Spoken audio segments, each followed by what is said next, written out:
ఈ మత్తయి సువార్త 26వ అధ్యాయము 27వ అధ్యాయము ఈ రెండు అధ్యాయాలండి యేసుక్రీస్తు వారి ఆఖరి 48 గంటలవి. భూమి మీద ఆయన చేసిన పరిచర్య మొత్తంలో ఆయన 33.5 years 33.5 సంవత్సరాలు ఆయన ఈ భూమి మీద పరిచర్య చేసిన తర్వాత ఇంకా లాస్ట్ ఆఖరి 48 గంటలు అనమాట. 26వ అధ్యాయము 27వ అధ్యాయము 28వ అధ్యాయంలో ఆయన మరలా పునరుద్ధానుడు అవుతాడు. అది మనం తర్వాత చూస్తాం. ఇప్పుడు యేసుక్రీస్తు వారు అంటారు, 2 దినములైన తర్వాత పస్కా పండుగ వచ్చిననియు అప్పుడు మనుష్య కుమారుడు సిలువేయబడుటకై అప్పగించబడిననియు మీకు తెలియనని చెప్పాను. సో అక్కడ ఒక మాట గుర్తు చేస్తున్నారు యేసుక్రీస్తు వారు. ఆ మాట ఏంటంటే పస్కా పండుగ. చెప్పండి అందరూ కలిసి. సో పస్కా పండుగ అంటే ఏంటంటే ఒకసారి దీని గురించి మనకు తెలియాలి. ఈ పస్కా పండుగ ఎప్పుడు వస్తుంది అంటేనంట 2 days తర్వాత, అంటే కరెక్ట్గా యేసుక్రీస్తు వారు సిలువెక్కే రోజు. ఇది బుధవారం అనుకోండి, శుక్రవారం ఏంటి పస్కా పండుగ. బుధవారం శుక్రవారం ఎంత తేడా ఉంది? 2 days. సో ఇది ఏ వారం జరిగింది అంటే బుధవారం జరిగింది. 26వ అధ్యాయం 26వ అధ్యాయం బుధవారం రోజు సంఘటన ఇది.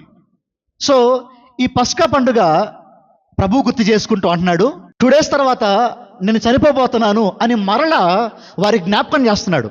మీకు గనక సరిగ్గా జ్ఞాపకం ఉండుంటే అనేక సార్లు ఈ మత్తయి సువార్తలో నుండి ప్రభు వారు చెప్తా ఉంటారు. ఏం చెప్తా ఉంటారంటే, నేను మరణించబోతున్నాను, నేను కొన్ని మాసాల తర్వాత కొన్ని దినాల తర్వాత నేను చనిపోబోతున్నాను అని చెప్పి శిష్యులతో పదే ప్రభువారు చెప్తూ ఉంటారు. కానీ ఇక్కడ విచిత్రం ఏంటంటే శిష్యులు ఎప్పుడు గమనించరు ఆ విషయాన్ని. వారికి అర్థం కాదు ఆయన చనిపోవటం ఏంటి. వారు అనుకుంటున్నారు యేసయ్యను చూసి ఈయన నిజంగా ఒక రాజులాగా మమ్మల్ని విడిపిస్తాడేమో. అప్పటికే వారు రోమా అధికారం కింద ఉన్నారు యూదులందరూ. వీరనుకుంటున్నారు యేసయ్య ఒక రాజుగా వచ్చి ఒక పెద్ద గుర్రాలతో రాజుగా వచ్చేసి వాళ్ళందరినీ చంపేసి రోమీలందరినీ యూదుల్ని ఫ్రీ చేసేసి ఇంకా శాశ్వత కాలం మమ్మల్ని ఏళ్తాడు అనుకుంటున్నారు శిష్యులందరూ. వారికి అర్థం కాని వారి గ్రహింపులోకి రాని విషయం ఏంటంటే ఈయన మరణించాలి, మరలా తిరిగి లెగవాలి, రెండోసారి రావాలి, అప్పుడు సర్వలోకాన్ని విడిపిస్తాడు అనే విషయం వాళ్ళకి అర్థం కాల. సో వారికి అర్థం కాలేదు యేసయ్య చనిపోవటం అంటే ఏంటి అనే విషయం. సో పస్కా పండుగ అంటే ఇది ఎక్కడ మొదలైంది అంటే నిర్గమాకాండంలో మొదలవుద్దండి. ఇది ఎక్సోడస్లో మనకు కనిపిస్తుంది. మోషే ఐగుప్తు ప్రజల దగ్గర నుండి ఇజ్రాయెల్ ప్రజలను విడిపించేటప్పుడు వెళ్ళి ఫరోని అడుగుతాడు మోషే, ఫరో ఇజ్రాయెల్ని వదిలేపించు, ఇజ్రాయెల్ని వదిలే అడిగినప్పుడు ఫరో ఒప్పుకోడు. 10 సార్లు మోషే అడుగుతాడు ఫరోని, ఆ రాజుని. 10 సార్లు ఆయన నిరాకరిస్తాడు. దేవుడు 10 తెగుళ్ళని ఐగుప్తు దేశం మీదకి ఇస్తాడు.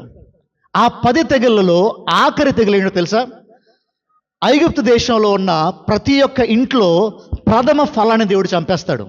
అంటే ఐగుప్తు దేశంలో ఉన్న ప్రతి ఇంట్లో పెద్ద కుమారుడు ఎవరో, మొదటి వారెవరో వారందరూ చనిపోతారు ఆ రాత్రి. సో అది 10వ తెగులు. అది దేవుడు వారికి ఇచ్చిన శాపం, ఐగుప్తు దేశానికి ఇచ్చిన శాపం అది. ఇజ్రాయేలీలు ఐగుప్తీయులు ఒకే దగ్గర ఉండేవాళ్ళు. అప్పుడు దేవుడు ఏం చెప్తారంటే ఇజ్రాయేలీలకి, ఇదిగో ఇజ్రాయేలీలారా మీరేం చేస్తారంటే ఒక గొర్రెని తీసురండి, ఆ గొర్రెని మీరు బలివ్వండి. ఆ గొర్రె ఎలా ఉండాలంటే ఆ గొర్రె మీద ఏ మచ్చ ఉండకూడదు, దానికి ఏ జబ్బు ఉండకూడదు, ఆరోగ్యవంతమైన ఒక గొర్రె తీసుకొచ్చి నాకు బలివ్వండి. ఆ బలిచ్చిన రక్తంతో మీ యొక్క డోర్ పోస్ట్ని, అంటే మీ యొక్క గుమ్మల్ని, మీ యొక్క ద్వారబంధాలని ఆ రక్తంతో పూయండి. ఏ గుమ్మం మీదైతే ఆ గొర్రె రక్తం ఉంటుందో ఆ ఇంట్లోకి మరణం రాదు అని దేవుడు చెప్తాడు. దేవుణ్ణి నమ్మిన వారందరూ ఏం చేస్తారంటే గొర్రెను బలిస్తారు. ఆ గొర్రె రక్తాన్ని ఎక్కడ పూసుకుంటారు? వెళ్ళి వారి గుమ్మాలకు పూస్తారు. ఆ రక్తం కనిపించిన ప్రతి ఇంటిలో అందరూ బ్రతుకుతారు. ఆ రక్తం లేని ఇంటిలో ప్రతి ఒక్క పెద్దవారు చనిపోతూ ఉంటారు. పశువుల దగ్గర నుంచి మనుషుల దాకా అందరూ చనిపోతారు. ఆ రోజు ఐగుప్తు దేశంలో మహా భయంకరమైన రోదన పుట్టింది అని మనం చూస్తాం నిర్గమాకాండంలో. సో ఆ రోజు నుంచి, ఆ సంవత్సరం నుంచి ప్రతి సంవత్సరం వీరు ఏం చేస్తారంటే ఇజ్రాయేల్ ప్రజలందరూ ఒక గొర్రెని తెచ్చుకుంటారు. ఆ గొర్రెని తీసుకొచ్చి యెరూషలేము దేవాలయంలో బలిస్తూ ఉంటారు. ఆ బలిచ్చే ప్రక్రియని సంవత్సరానికి ఒకసారి వస్తుంది. ఆ ప్రక్రియను ఏమంటారంటే పస్కా పండుగ అంటారు. సో ఆ పస్కా పండుగను మనం జ్ఞాపకం చేసుకుంటానండి. అది ఆది నుంచి దేనికి సాదృశ్యంగా ఉందంటే యేసుక్రీస్తుకే సాదృశ్యంగా ఉంది అది. ఎందుకంటే ఆ పస్కా పండుగలో ఆ పశువు బలైనప్పుడు దేవుని ఉగ్రత ఆ ఇంట్లోకి రాదు. ఆ పశువు, ఆ గొర్రె ఈ కుటుంబం తరపున బలైనప్పుడు ఈ కుటుంబాన్ని దేవుడు కాపాడతాడు, ఈ కుటుంబాన్ని దేవుడు రక్షిస్తాడు. సో ఆ గొర్రె దేనికి సాదృశ్యం అంటే యేసుక్రీస్తు వారికి సాదృశ్యం. అందుకనే బాప్తిస్మిచ్చి యోహాన్ అంటాడు, ఇదిగో లోక పాపములు మోసుకుని పోవు దేవుని గొర్రెపిల్ల అని యేసే చూపించి అంటాడు. పౌలు అంటాడు, ఇదిగో ఈ యేసుక్రీస్తే పస్కా పశువు. అపోస్తలుడైన పేతురు అంటాడు, ఇదిగో ఈయనే ఆ పస్కా పశువు, ఈయనే ఆ వధించబడిన గొర్రెపిల్ల, యెషయా గ్రంథంలో కనిపించిన ఆ వధించబడిన గొర్రెపిల్ల ఈయనే అని చెప్పి బైబిల్లో అనేక మార్లు చెప్తూ ఉంటారు. ఆ రోజు ఇజ్రాయేలీలకి ఆ గొర్రె వారి గృహాన్ని కాపాడితే, ఆ గొర్రె వారి జీవితాలను కాపాడితే, ఈరోజు మనలందరినీ కాపాడేది ఏ రక్తమో తెలుసా? ఏ గొర్రెల రక్తమో, మేకల రక్తమో, కోడుల రక్తమో కాదు, మనలందరినీ కాపాడేది యేసు రక్తము. హల్లెలూయా, దేవునికి మహిమ కలుగును గాక. ఇదిగో ఈ పస్కా పశువుగా బలి అయింది మన యేసుక్రీస్తు వారు అని మనం జ్ఞాపకం చేసుకోవాలి. సో తర్వాత చూద్దామండి. ఆ సమయమున ప్రధాన యాజకులను, ప్రజల పెద్దలను, కైపా అను ప్రధాన యాజకుని మందిరంలోనికి కూడా వచ్చి యేసును మాయోపాయముల చేత పట్టుకొని చంపవలనని ఏకమై ఆలోచన చేసిరి. అయితే ప్రజలలో అల్లరి కలుగుకొనున్నట్లు పండుగలో వద్దని చెప్పుకొనిరి. చాలండి. ఇక్కడ ఏం జరిగిందంటేనండి, ఒక పక్కన యేసుక్రీస్తు వారు తన శిష్యులతో మాట్లాడుతున్నాడు. ఏం మాట్లాడుతున్నాడంటే, ఇదిగో అయ్యా 2 రోజుల్లో నేను చనిపోబోతున్నాను, నన్ను సిలువేస్తారు, మనిషి కుమారుని చంపేస్తారు అని ఒక పక్కన యేసుక్రీస్తు వారు శిష్యులతో మాట్లాడుతున్నాడు. ఇంకో పక్కన ఏం జరిగింది తెలుసా? ప్రధాన యాజకుడైన కైపా ఇంట్లో అందరూ కూర్చుని ఒక పన్నాంగం పండుతున్నారంట. అదేంటంటే యేసుక్రీస్తుని ఎలాగైనా చంపేయాలి అని అందరూ కలిసి ఒక ప్లాన్ వేస్తున్నారంట. ఎవరు ఈ కైపా? ఈ కైపా ఎవరంటే ప్రధాన యాజకుడు. చెప్పండి అందరూ కలిసి. దేవుడు నియమించిన ప్రధాన యాజకత్వం ఎలా ఉండేదంటే, వారి క్యారెక్టర్ బాగుంటే, వారి జీవితం బాగుంటే ప్రధాన యాజకుడిగా వారిని ఎన్నుకుని జీవితాంతము వారినే ప్రధాన యాజకుడిగా ఉంచేవాళ్ళు. సో ఈయన పోస్ట్ ఇజ్రాయెల్ దేశంలో హైయెస్ట్ పోస్ట్ ఏంది? సరిగ్గా చెప్పాలంటే రాజు తర్వాత అంత పవర్ఫుల్ ఎవరంటే ప్రధాన యాజకుడు. ప్రధాన యాజకుడు మోస్ట్ పవర్ఫుల్ పోస్ట్ అనమాట ఇజ్రాయెల్లో. సో రోమా ప్రభుత్వం వచ్చిన తర్వాత ఏం జరిగిందంటే, ఈ ప్రధాన యాజకుడు పోస్ట్ని అమ్ముకోవటం మొదలుపెట్టారు. ఎవరి దగ్గర అయితే ఎక్కువ డబ్బులు ఉంటాయో వారు కొనుక్కునేవారు ఆ పోస్ట్ని. సో ఈ కైపా ఎవరంటే, బాగా డబ్బులుండి ప్రధాన యాజకుడు పోస్ట్ని ఏం చేశాడు? ఈయన కొనుక్కున్నాడు. ఈయనకి నిజంగా దేవుడిచ్చిన పోస్ట్ కాదు ఇది, నిజంగా న్యాయంగా వచ్చిన అధికారం కాదు ఇది ప్రధాన యాజకుడిది. ఇతను డబ్బులు ఇచ్చి కొనుక్కున్నాడు. ఇంకొక మాటలో చెప్పాలంటే కైపా ఎలాంటి వాడంటే అన్యాయస్తుడు, అక్రమాలు చేసేవాడు కైపా అనేవాడు. ఇందాక మనం చెప్పుకున్నాం కదా, 2 డేస్లో ఏ పండుగ రాబోతుంది? పస్కా పండుగ రాబోతుంది. పస్కా పండుగలో ఏం జరుగుతుందో తెలుసానండి? సుమారుగా 20 లక్షల మంది యూదులు వస్తారు. యెరూషలేం పట్టణానికి, యెరూషలేం ప్రాంతానికి సుమారుగా 20 లక్షల మంది యూదులందరూ ఒకే ప్రదేశానికి వస్తారు. దేశంలో నలుమూలల నుంచి, 4 ప్రాంతాల నుంచి వేరే దేశంలో యూదులుంటే ఆ దేశం నుంచి కూడా సుమారుగా 20 లక్షల మంది యూదులందరూ కలిసి ఒకేసారి చేసుకునే పండుగ ఏంటో తెలుసా? పస్కా పండుగ. ఊహించండి, ఆ పండుగ ఎంత కోలాహలంగా ఉంటుందో, ఎంత వైభవంగా ఉంటుందో ఊహించుకోండి. 20 లక్షల మంది జనం ఒక పట్టణంలోకి వచ్చారని చూడండి, అది ఎంత పెద్ద పండుగో. సో ఆ పండుగలో వీరేం చేస్తున్నారు తెలుసా? యేసయ్యని చంపేయాలి అని ఏం చేస్తున్నారు? వీళ్ళు ఆలోచనలు చేస్తున్నారు. ఎందుకు ప్రభువుని చంపేద్దాం అనుకున్నారు? ఎందుకు చంపుదాం అనుకున్నారంటే, యేసయ్య వీరికి ప్రతి అడుగులో అడ్డొస్తున్నాడు. మీకు గుర్తుందో లేదో, కొన్ని అధ్యాయాలకు ముందు ఏం జరిగింది తెలుసా? యేసయ్య దేవాలయంలోకి వెళ్ళాడు. దేవాలయంలో ఏం చేశాడు? ఆయన క్రయ విక్రయాలని ఆయన చెదరగొట్టేశాడు. దేవాలయము ప్రార్థనా స్థలము, ఇక్కడ అమ్ముకోటాలు కొనుక్కోటాలు ఉండకూడదు అని చెప్పి ఆయన ఏం చేశాడు? యేసయ్య అక్కడ వ్యాపారాలన్నింటినీ కొలదరొచ్చాడు. ఇది నచ్చలా వీరందరికీ. ప్రధాన యాజకులు ఏం చేస్తూ ఉండేవాళ్ళు అంటే, దేవుడి ఆలయంలో వ్యాపారం చేస్తూ ఉండేవాళ్ళు. దేవుని మందిరాన్ని వ్యాపార గృహంగా మార్చేశారు. సో యేసయ్య ప్రతి అడుగులో అడ్డుపడుతున్నాడు. యేసయ్యను వారు అంటున్నారు, ఇదిగో ఈయన యూదుల రాజు అని జనం అంటున్నారు. నచ్చల వీరికి. ఈయన రాజు అయిపోతే ఎలాగా, మా పోస్టులు పోతాయి, ఈయన ఫేమస్ అయితే ఎలాగా, మా పోస్టులు పోతాయి అని భయపడి ఎలాగైనా ఈయన అంతమొందించాలి, ఎలాగైనా ఈయన చంపేయాలి అని చెప్పి అందరూ ఏం చేస్తున్నారంట, ప్లాన్లు వేస్తున్నారంట. మీకు అర్థమవుతుందా? అక్కడ పరిస్థితి మీరు గమనించండి ఒకసారి. మీరు ఒకసారి ఊహించుకోండి ఆ పరిస్థితి మొత్తాన్ని. ఒక పక్కనేమో 2 రోజుల్లో వేసే చనిపోవాలి, 2 రోజుల్లో ఆయన మరణించాలి, ఆయన సిలువెక్కపోతున్నాడు. ఒక పక్కన ఆయనలో ఒత్తిడి, ఒక పక్కన ఆయనలో కృంగుబాటు, ఒక పక్కన ఊరంతా హడావుడి, ఒక పక్కనేమో ఇదిగో ఈ ఈ ప్రధాన యాజకులు, ఈ శాస్త్రులు, పరిసయ్యులు ఆయన చంపేద్దాం అని ప్లాన్లు వేస్తున్నారు. ఇంత హడావుడిలో, ఇంత కోలాహలంలో, ఇంత గందరగోళంలో ఒక అద్భుతమైన కార్యం జరిగింది అక్కడ. చూడండి ఒకసారి ఈ ఆలోచన చూడండి. యేసు బేతనియాలో కుష్ఠిరోగి అయిన సీమోను ఇంట ఉన్నప్పుడు ఒక స్త్రీ మిక్కిలి విలువ గల అత్తరు బుడ్డి తీసుకుని ఆయన యొద్దకు వచ్చి ఆయన భోజనంను కూర్చుండగా దానిని ఆయన తల మీద పోసెను. చాలండి, చాలు.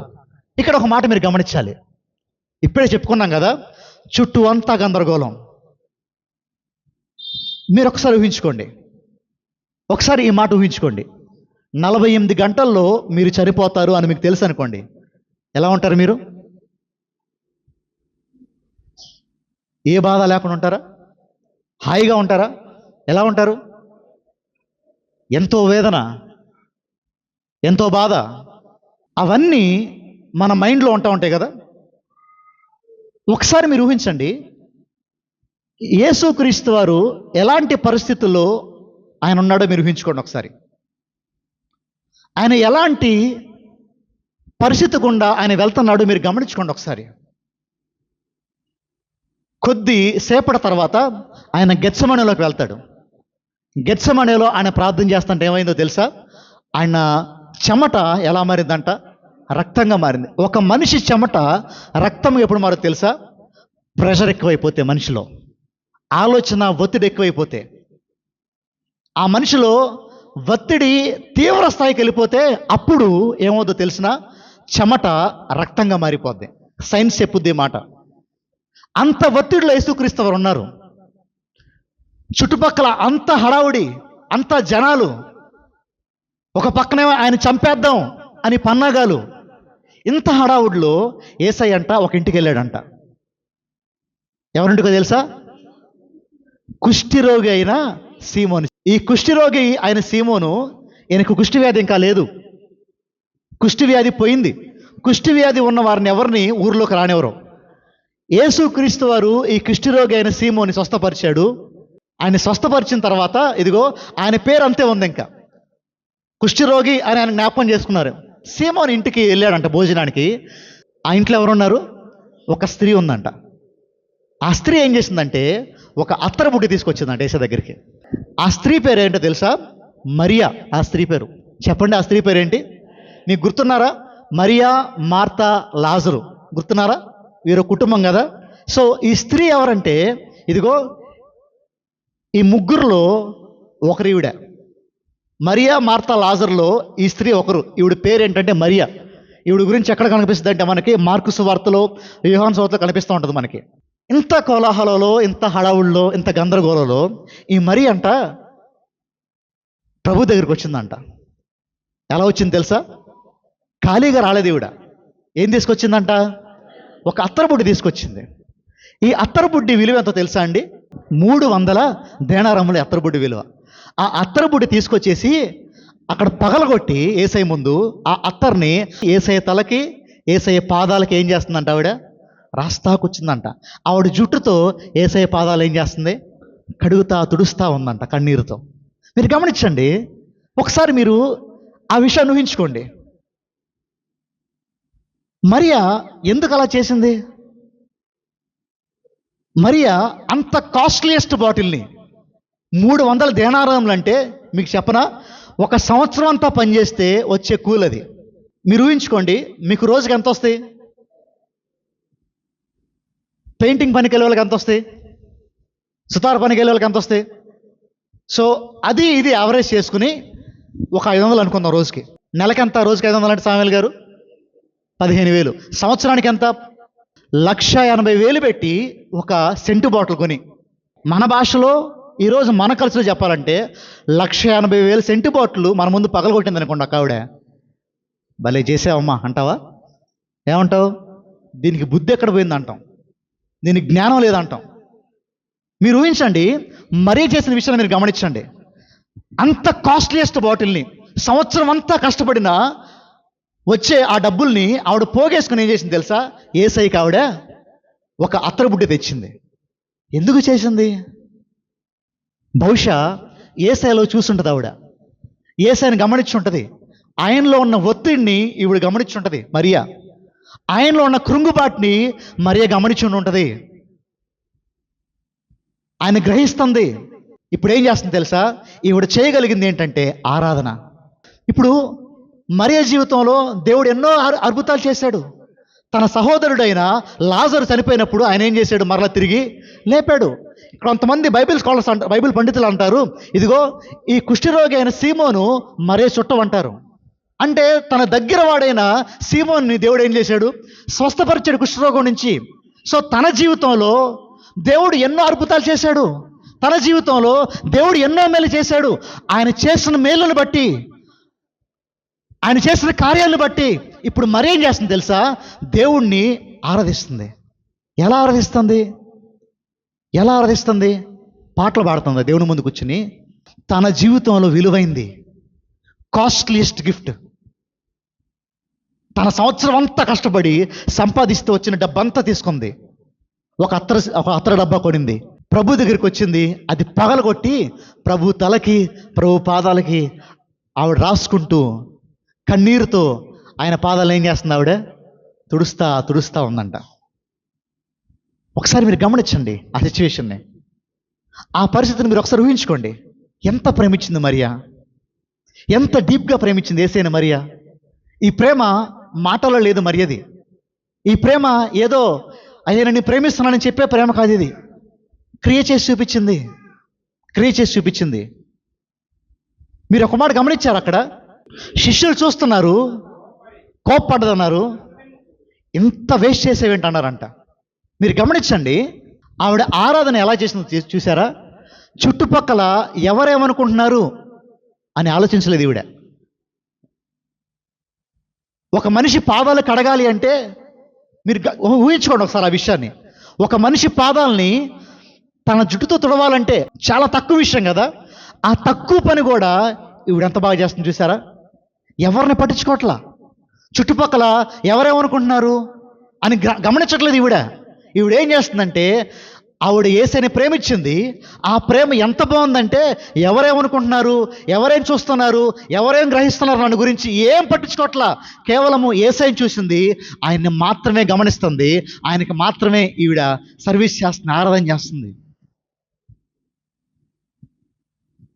అయ్యో ఈ దేవుడు నాకెంతో చేశాడు, ఈ యేసయ్య నా కోసం ఎంతో చేశాడు అని చెప్పి ఆయన కోసం ఈవిడ ఏం చేస్తుంది తెలుసా?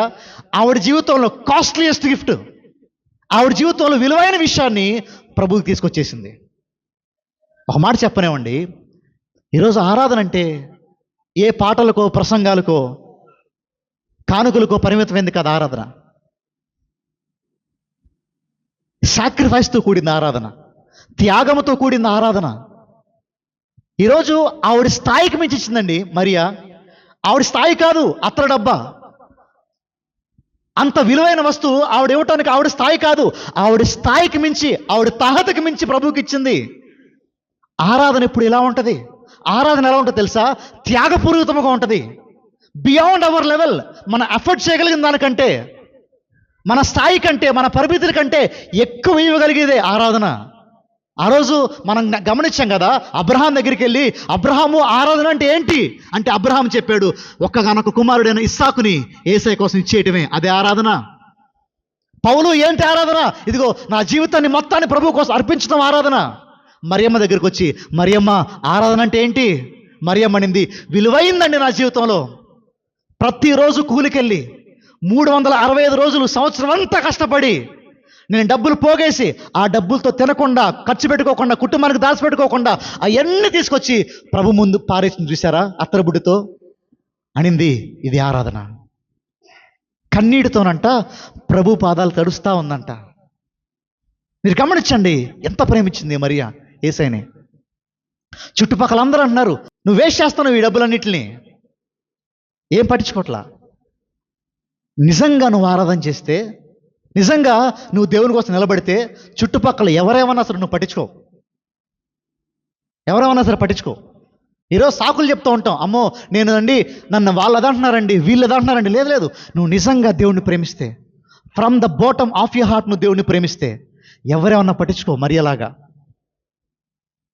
అంత ప్రేమించింది మరియా యేసుక్రీస్తు వారిని. ఈరోజు మన ఆరాధన ఎలా ఉంది? ఈరోజు మనం దేవునికి ఏం త్యాగం చేస్తున్నాం? ఒకసారి ఆలోచించాలి ఈ మాటల్ని. శిష్యులు అన్నారంట, ఇది గనక నువ్వు అమ్మి పేదలకు ఇస్తే ఏమయ్యేది? ఎంతోమంది పేదలు బాగుపడేవాళ్ళు కదా. ఇంత విలువైంది, ఇంత కాస్ట్లీయెస్ట్ దాన్ని నువ్వు యేసయ్య కోసం ఇచ్చావా? ఏం మనుషులు నువ్వు అన్నారంట. అనింది ఎవరో తెలుసా? ఎవరన్నాడు తెలుసా? యోహాను సువార్తలో ఒకటిది, ఇస్కరియోతు యూదా అన్నాడు ఈ మాట. అతని ఆలోచనలు ఎక్కడున్నాయి? డబ్బు మీదే ఉన్నాయి. సో ఇప్పుడు అన్నాడు, ఇంత డబ్బు ఎందుకు వేస్ట్ చేస్తావు నువ్వు? ఇది కనుక అమ్మి పేదలకు ఇచ్చుంటే. వాడు కారణాలుగా ఆలోచిస్తున్నాడు ఇస్కరియోతు యూదా. ఇంకొక మాటలు మీరు గమనించండి. జనులందరూ ఏమన్నారు తెలుసా? వాట్ ఎ వేస్ట్ అన్నారు. ఈ నష్టం ఎందుకు ఏమన్నారంట? చెప్పండి, ఏమన్నారంట? ఇంగ్లీష్లో చాలా బాగుంటుంది ఆ మాట. What a waste. ఎందుకు వేస్ట్ చేసావు ఇన్ని డబ్బుల్ని? ఎందుకు వేస్ట్ చేసావు ఇంత అమూల్యమైన దాన్ని? What a waste, what a waste. ఈ మాట ఒకసారి ఆగి ఆలోచించేయాలి. ఈరోజు నువ్వు చేసే త్యాగం, నువ్వు పడే కష్టం ప్రభు కోసం, అది చాలామందికి అర్థం కాదు. ఎందుకు ఇంత వేస్ట్ చేస్తున్నావు? ఎందుకు ఇంత ప్రయాసపడుతున్నావు? ఎందుకు నీ లైఫ్ వేస్ట్ చేసుకుంటున్నావు? ఎందుకు నీ డబ్బు వేస్ట్ చేసుకుంటున్నావు అనవచ్చు జనులు మనల్ని. కానీ నిజంగా నీకు నాకే తెలుసు మనల్ని ప్రేమించినడు విలువ ఎంత అనేది. మరియకు తెలుసు యేసయ్య విలువేంటని. మరియకు తెలుసు యేసు ఎంత అర్హుడు, యేసు ఎంత యోగ్యుడు, యేసు ఎంత పూజ్యుడు అని మరియకు మాత్రం తెలుసు. యేసు విలువ తెలుసు కాబట్టి మరియ ఆరాధన అంత గొప్పగా ఉంది. యేసు విలువ నీకు అర్థమైతే నీ ఆరాధన, నీ త్యాగం అంత గొప్పగా ఉంటుంది. ఈరోజు యేసయ్య కోసం ఏం త్యాగం చేయం మనం? ఎందుకండి డబ్బులు వేస్ట్, ఎందుకండి టైం వేస్ట్, ఎందుకండి సమయం వేస్ట్ అనుకుంటాం. కానీ యేసయ్యని ఎవరైతే ఎరుగుతారో వారు మాత్రమే యేసయ్యని ఒక అడుగు దాటి త్యాగం చేయగలరు, యేసయ్యని ఒక అడుగు దాటి ఆరాధించగలరు. ఈరోజు యేసయ్య గురించి ఎరగని వారు, తెలియని వారు యేసయ్యని ఆరాధించలేరు. నేను మరలా చెప్తున్నాను, ఇక్కడ కూర్చున్న వారందరూ గొర్రెలు కాదు. ఇక్కడ కూర్చున్న వారిలో మేకలు ఉన్నారు, గొర్రెలు ఉన్నారు. ఇక్కడ కూర్చున్న వారందరూ నిజ క్రైస్తవులు కాదు. ఇక్కడ కూర్చున్న వారిలో అబద్ధ క్రైస్తవులు ఉన్నారు, నిజ క్రైస్తవులు ఉన్నారు. నిజ క్రైస్తవుడికి నిజంగా యేసయ్య విలువ తెలుసండి. వారు ఏం చేస్తారో తెలుసా? ఒక లెవెల్ దాటేసి, ఒక హద్దు దాటి యేసయ్యకి ఇవ్వటం మొదలు పెడతారు, యేసయ్యని ప్రేమించడం మొదలు పెడతారు. సంఘం ఆలోచన చేద్దాం ఒకసారి. నీ జీవితాన్ని నువ్వు గమనించుకుంటే యేసయ్య కోసం ఏం త్యాగం చేసావు? ప్రేమలో త్యాగం ఉంటుంది, త్యాగం లేకుండా ప్రేమ ఉండలేదు. ఈరోజు మీ కొడుకుల్ని, మీ కూతుర్ని చదివించుకోవడానికి మీరు త్యాగం చేస్తున్నారు. మీ సమయాన్ని, మీ డబ్బుని, మీ కష్టాన్ని త్యాగం చేస్తున్నారు. ఎందుకంటే నీ కొడుకుని, నీ కూతురు నువ్వు ప్రేమించావు కాబట్టి. నువ్వు ప్రేమించిన వాళ్ళ కోసం నువ్వు త్యాగం చేస్తావు. మరి యేసయ్యని ప్రేమించని చెప్తున్నావే, యేసయ్య కోసం ఏం త్యాగం చేసావు? What have you sacrificed for God? Christ కోసం ఏం సాక్రిఫైస్ చేసావు? త్యాగం లేని ప్రేమ ప్రేమ కాదు. ఆ రోజు మరియని చూస్తే అర్థమవుద్ది ఎంత ప్రేమించింది యేసయ్యని. ఆమె పేద స్థితిలో ఉంది, ఆమెదే తక్కువ స్టేజీ. ఆమె సంవత్సరం అంతా కూడబెట్టిన డబ్బును ఏం చేసిందంట? యేసయ్యకి పాదాల దగ్గర పెట్టిందంట. చూడండి ఎంత ప్రేమించిందో యేసుక్రీస్తు వారిని ఈవిడ. శిష్యులు ఏమన్నారంట? ఇది అమ్మేసి నువ్వు పేదలకు ఇచ్చుంటే ఎంతో బాగుండేది కదా, ఎంతోమంది బాగుపడేవాళ్ళు కదా అంటే. చూడండి యేసుక్రీస్తు వారు ఏమన్నారు? యేసు ఆ సంగతి తెలుసుకొని, ఈ స్త్రీ నా విషయంలో ఒక మంచి కార్యము చేసెను, ఈమెను మీరేలా తొందరపెడుతున్నారు? మంచి కార్యము చేసిందంట మరియా. మంచి కార్యం ఏది? మంచి కార్యము దేవుణ్ణి ఆరాధించడం మంచి కార్యము. పేదలకు సహాయం చేయడానికి ఒక సమయం ఉంది, ఆదరించడానికి సమయం ఉంది, అన్నిటికీ సమయం ఉంది. అన్నిటితో పాటు దేవుణ్ణి హృదయపూర్వకంగా ఆరాధించడానికి కూడా సమయం ఉంది. ఈరోజు మరియా చేసిన పని ఏంటో తెలుసా? ఇక్కడ దేవుడు అంటున్నాడు, పేదలకు ఇవ్వద్దన్నట్ల దేవుడు, సహాయం చేయొద్దన్నట్ల దేవుడు. అన్నిటికంటే శ్రేష్టమైంది మరియా చేసింది. ఎందుకంటే 2 రోజుల్లోనే దేవుడు ఏమైపోతున్నారు, యేసుక్రీస్తు వారు ఏమైపోతున్నారు, సిలువెక్కబోతున్నారు. మరియ మధ్యలో మరలా ఉండడు యేసుక్రీస్తు వారు. కాబట్టి మరియ చేసింది ఉత్తమమైనది. నేను ఈ మాట చెప్పనే ఉన్నాను ఒకసారి. ఏంటంటే అవకాశాలు మరలా మనకు రావు. ఆపర్చునిటీస్ మరలా మనకు రావు. మరియకి ఒక అవకాశం వచ్చింది. అవకాశం ఏంటి తెలుసా? తన లైఫ్లో విలువైన వస్తువుని, తన లైఫ్లో విలువైన గిఫ్ట్ని, బహుమానాన్ని యేసయ్య పాదాల దగ్గర పెట్టడం. అది తనకొచ్చిన అవకాశం. తనకొచ్చిన అవకాశాన్ని మరియ వదులుకోలేదు. తనకొచ్చిన ఆఖరి ఛాన్స్ని మరియ వదులుకోలేదు. ఒక మాటలోనే ఉన్నాను, మీ జీవితంలో దేవుడు అనేక అవకాశాలు ఇస్తున్నాడు ఆయనకు సేవ చేయడం కోసం. ఆయనకు సేవ చేయడం కోసం, ఆయన కోసం నిలబడటం కోసం దేవుడు నీకు నాకు అనేక అవకాశాలు ఇస్తున్నాడు. మనం నిలబడుతున్నామా? మనం ఆ అవకాశాలు తీసుకుంటున్నామా? లేదంటే అందరిలాగా వదిలేస్తున్నామా అవకాశాలని? అవకాశాలు మరలా రావు. మరియకు వచ్చింది ఒకే ఒక అవకాశం, ఆఖరి అవకాశం. ఆ అవకాశాన్ని ఆవిడ వాడుకుంది. ఎంత వాడుకుంది తెలుసా? తన దగ్గరున్న ఇదిగో తన సేవింగ్స్ మొత్తాన్ని తీసుకొచ్చేసుకుంది, ప్రభు కోసం అర్పించేసింది మరియా. ఎంత ప్రేమ ఇది, ఎంత ప్రేమ ఇది. ఇప్పుడు ప్రభు అంటున్నాడు చూడండి ఒకసారి, ఈమె ఈ అత్తరు నా శరీరం మీద పోసి నా భూస్థాపన నిమిత్తము దీనిని, అంటే నా బరియలకి, నా భూస్థాపనకి, నా మరణానికి సాదృశ్యంగా చేసింది ఈవిడ. మరియమ్మకు తెలుసో తెలియదో ఆ విషయం? ఆ మరియకి ఆ విషయం తెలుసో తెలియదో? 2 రోజులు ఆయన మరణిస్తాడని, ఆయన మరలా తిరిగి లెగిస్తాడని తెలుసో తెలియదో? ప్రభు అంటున్నాడు, నా మరణానికి సాదృశ్యంగా చేసింది, అడ్వాన్స్గా రాసింది నాకు ఈవిడ. నా భూస్థాపన నిమిత్తం ఈవిడ నాకు రాసింది ఈ అత్తర్ని. మీరు ఆవిడని అభ్యంతరపరచొద్దు, ఆవిడని తిట్టొద్దు మీరు అని యేసుక్రీస్తు వారు అంటున్నారు. చూడండి, శిష్యులందరూ అనుకుంటున్నారండి, ముఖ్యంగా ఇస్కరియోతు యూదా అనుకుంటున్నాడు, వేస్ట్ చేసింది ఈవిడ లైఫ్ని, డబ్బుల్ని వేస్ట్ చేసింది అనుకుంటున్నాడు ఇస్కరియోతు యూదా. చార్ల్స్ స్పర్జన్ ఈ మాట అంటాడు, నువ్వు ప్రభు కోసం ఏదైతే చేయవో అదంతా వేస్ట్ నీ లైఫ్లో అంటాడు. నువ్వు ప్రభు కోసం డబ్బులు ఖర్చు పెట్టావా, ఆ డబ్బులకి ఫలితం ఉంటుంది. నువ్వు ప్రభు కోసం సమయాన్ని ఇచ్చావా, ఆ సమయానికి అర్థం ఉంది. నువ్వు ప్రభు కోసం జీవితాన్ని అర్పించావా, ఆ జీవితానికి అర్థం ఉంది. ప్రభు కోసం నువ్వు ఏదైతే పెట్టలేదో, నీ డబ్బుని వాడలేదో, నీ జీవితాన్ని వాడలేదో, నీ సమయాన్ని వాడలేదో, వాటికి ఎలాంటి ప్రయోజనము లేదు అంటాడు. ఇంకొక మాట చెప్పనివ్వండి, ప్రభు కోసం నువ్వు ఏమి ఈ భూమి మీద చేసావో అదే నిలిచిపోద్ది తరతరాల వరకు, అదే నిలిచిపోద్ది నిత్యత్వంలో. ప్రభు కోసం ఈ భూమి మీద నువ్వేం చేయలేకపోయావా, నువ్వు ఇక్కడే మరవబడతావు. నా మాట మీకు అర్థమవుతుంది అనుకుంటున్నాను. ఇవ్వటం కష్టమైంది, చేయటం కష్టమైంది. ప్రభు కోసం మరియ చేసిన ఆరాధన మనకు అర్థమైతే మనకు అర్థమవుద్దండి ఆరాధన ఎంత గొప్పదనేది. ఈరోజు మనం అనుకుంటున్నాం, నాకు ఇచ్చే ప్రభా, నాకు ఇచ్చే ప్రభా, నాకు ఇచ్చే ప్రభా. మరియ అంటుంది, నేనేం చేయాలి నీకోసం ప్రభా అని మరియ అంటుంది. చూడండి ఎంత గొప్ప ఆరాధన ఇవిడిది మరి. అది సర్వలోకమందు చూడండి ఎంత గొప్పగా దేవుడు హెచ్చించాడు మరియని. ఆవిడ చేసిన కార్యానికి దేవుడు ఎంత గొప్ప బహుమానం ఇచ్చాడు చూడండి ఒకసారి. సర్వలోకమందు ఈ సువార్త ఎక్కడ ప్రకటించబడిన అంటే యేసు క్రీస్తు సువార్త. ఆయన జీవించాడు, ఆయన మరణించాడు, ఆయన తిరిగి లేచాడు, ఆయన మన పాపాన్ని కడిగి వేశాడు అనే సువార్త లోకంలో ఎక్కడికి వెళ్ళుద్దో అక్కడ ఈమె చేసిన కార్యము జ్ఞాపకార్థముగా ప్రశంసించబడునని మీతో నిశ్చయముగా చెప్పుచున్నానని వారితో అన్నాడంట. సుమారుగా బైబిల్ 750 భాషల్లో తర్జుమైందండి ప్రపంచవ్యాప్తంగా. సంపూర్ణ బైబిల్. కొత్త నిబంధన 1700 భాషల్లోకి, పాత నిబంధన 1300 భాషల్లోకి. టోటల్ బైబిల్ అంతా కలిపి 750 భాషల్లోకి తర్జుమైంది. 750 భాషల్లోకి ఇదిగో ఈ స్త్రీ గురించి తెలుసు. 750 భాషల వారికి ఈవిడ్ని అంత గొప్పగా దేవుడు హెచ్చించాడు. దేవుడికి మహిమ కలుగును గాక. ఇక్కడ ఒక మాట నేను చెప్పనివ్వండి, నువ్వు యేసయ్య కోసం ఏం చేసినా ఆయన మర్చిపోయే దేవుడు కాదు. నువ్వు యేసయ్య కోసం ఏం త్యాగం చేసినా, ఏం కష్టపడినా ఆయన మర్చిపోయే దేవుడు కాదు. మరియ చేసిన కార్యాన్ని సర్లే మరియా అని వదిలే దేవుడు మరియ చేసిన కార్యాన్ని జ్ఞాపకం ఉంచుకున్నాడు. ఎక్కడ దాకా తెలుసా? నిత్యత్వం దాకా జ్ఞాపకం ఉంచుకున్నాడు.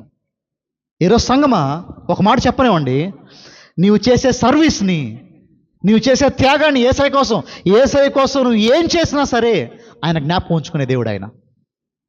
నీకు ప్రతిఫలం ఇచ్చే దేవుడు ఆయన. అప్పుడు 12 మందిలో ఒకడు ఇస్కరియోతు యోధా ప్రధాన యాజకుల యొద్దకు వెళ్ళాడు. వీళ్ళేం చేస్తున్నారు? ప్రధాన యాజకులు ఏం చేస్తున్నారంట? యేసయ్యని ఎలా పట్టుకోవాలి, ఎలా చంపేయాలని వీళ్ళు ఏం చేస్తున్నారు? ప్లాన్లు వేస్తున్నారు.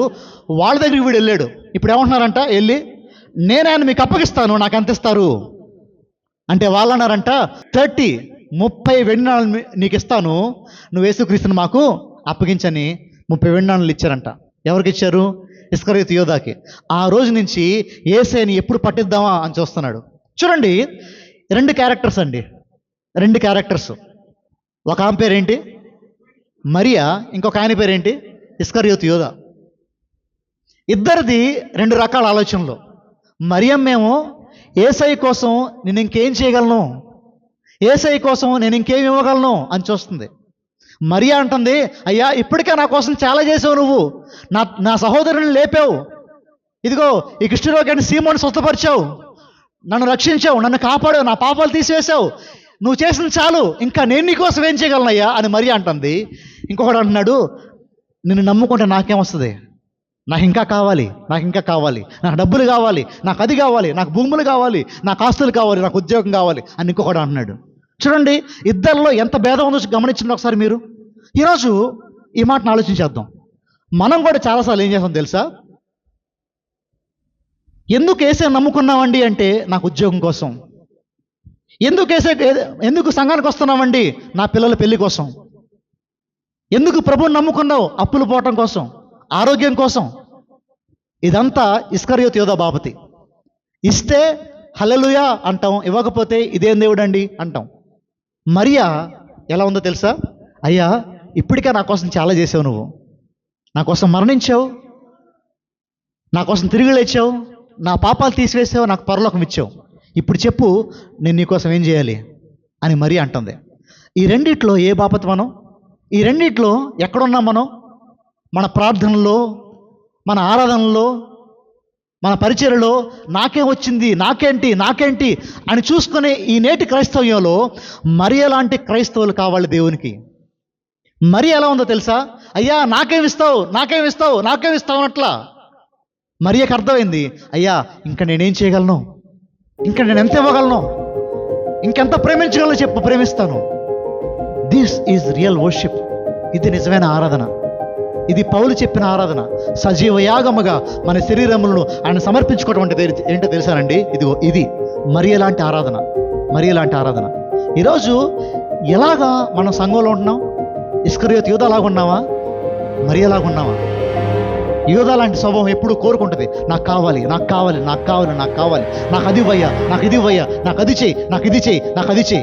మరియ లాంటి స్వభావం అంటారు, అయ్యా నేను ఇంకా ఏ పరిచయం చేయాలి, ఇంకా సేవ చాలా ఉంది, ఇంకా నీ పరిచర్య చాలా ఉంది, ఇంకేం చేయమంటావు నన్ను, ఇంకెంత చేయమంటున్నాను, నాకు చెప్పు ప్రభువా అని మరియ లాంటి వాళ్ళు అంటారు.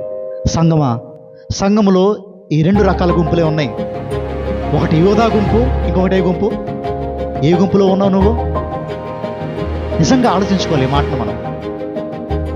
ఎప్పటి నుంచో ప్రార్థన చేస్తున్నానన్నా దేవుడు నాకు గర్భఫలాన్ని ఇవ్వట్లా, ఎప్పటి నుంచి అడుగుతున్నానన్నా దేవుడిని నాకు ఉద్యోగం ఇవ్వట్లా దేవుడు, ఎప్పటి నుంచి అడుగుతున్నానన్నా దేవుడు నాకు ఇల్లు ఇవ్వట్లా దేవుడు, నాకు అది ఇవ్వలేదన్నా, ఇది ఇవ్వలేదన్నా దేవుడు అని కంప్లైంట్ చేస్తున్నావే.